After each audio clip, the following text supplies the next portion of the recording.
Hey, Ryan Carter here, also known as The Carter on PokerStars. In today's short video, I'm going to go over a couple hands that I played in an unconventional manner.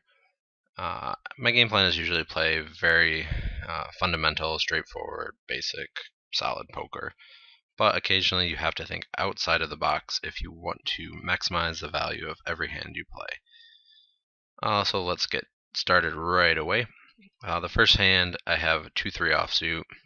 An unconventional junky hand that a lot of players might fold, but I think we can very easily play it profitably versus a recreational player, either for a limp or for min raise. In this situation, I decide that min raise is best and get flatted. The flop comes ace high, and I make a standard small continuation bet, which gets called. On the turn, we have no showdown value, so our options are either to completely give up on the hand or to fire a second barrel, usually with the intention of firing a third barrel on most runouts.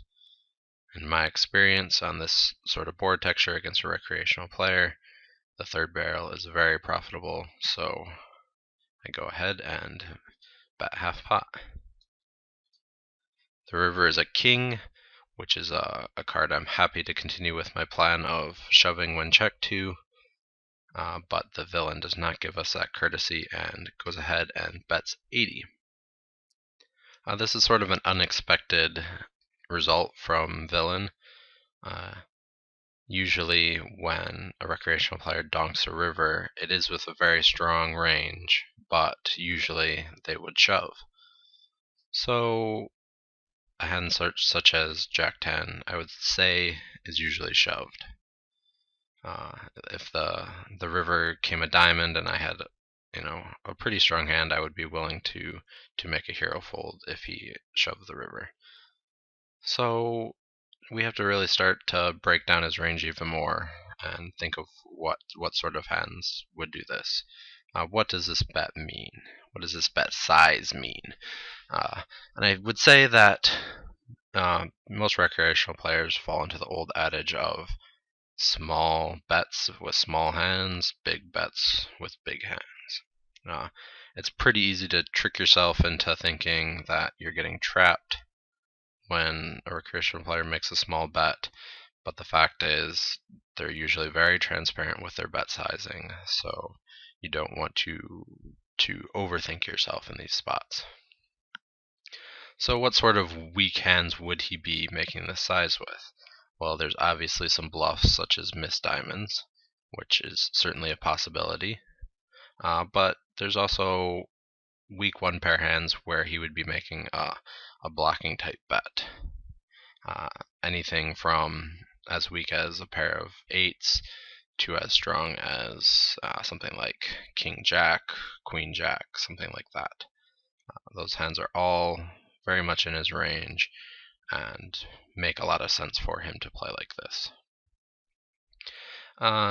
Once we sort of put him on that range of bluffs and weak one pair hands, we sort of have to decide, well, even though we know his range, is it worth trying to get him off of that? I mean, we have the nut low hand, so obviously if we bluff, we're bluffing with zero equity, and sometimes that's okay.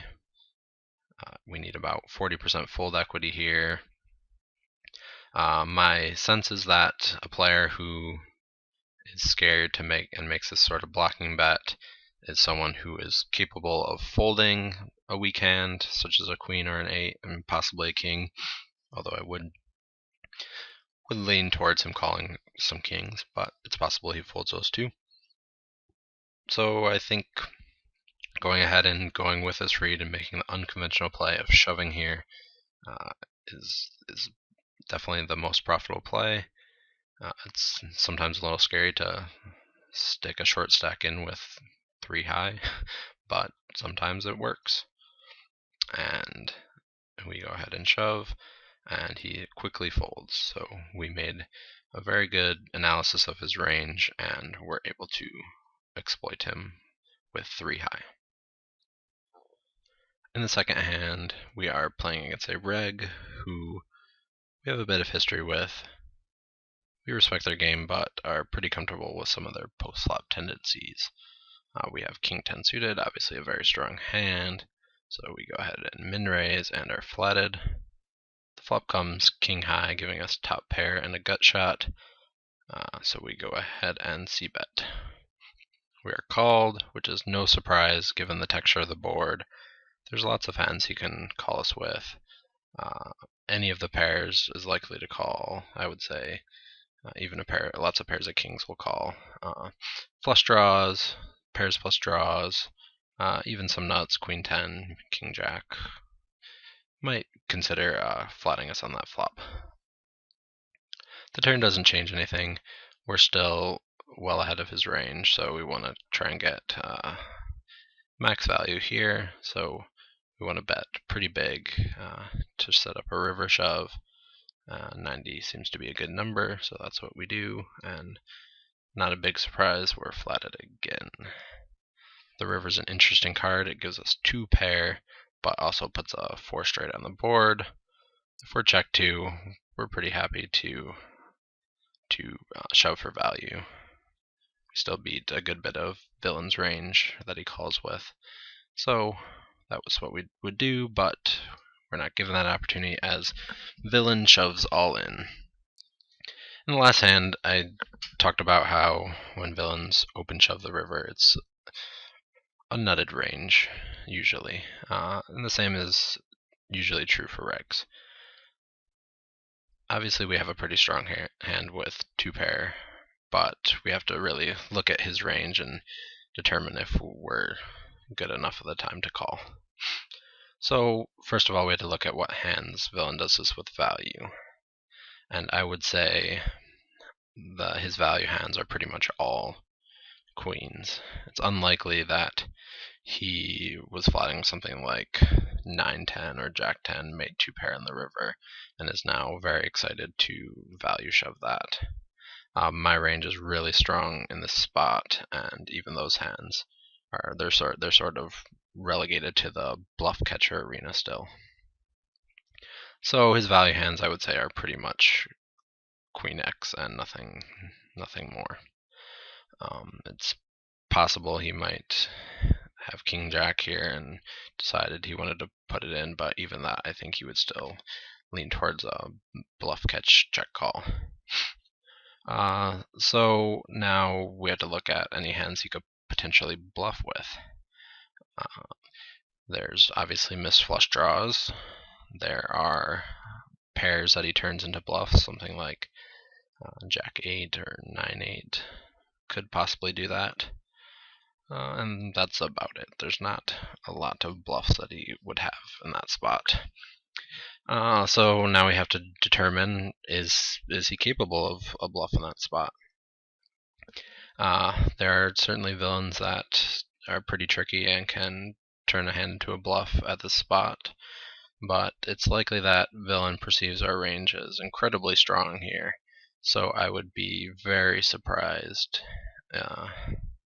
if he had a pure bluff like a missed flush draw. I think he can expect us to be calling quite a bit, so shoving a missed flush draw here would sort of be a bit of suicide. So that sort of leaves him getting stubborn and turning pairs into bluffs. Weak king could possibly be one of those hands I didn't mention earlier. And I just don't think that even some better regs are capable of doing that in a spot like this. It might seem sort of crazy to fold a 2 pair as strong as this, but when we look at his range, I think it's just weighted heavily to queens here. So by folding this King 10, we can really exploit villain's heart in a spot like this.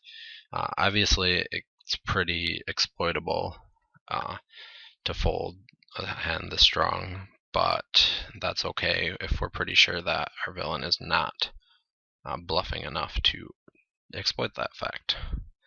So we make the tough hero fold, and we never know if villain had it or not, but we can be happy with the play, and hopefully we saved 330 chips.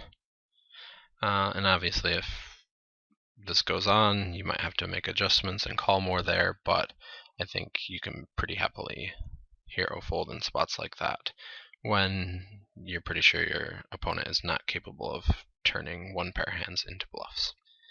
Alright, any questions or comments? Feel free to contact me. Catch you guys later.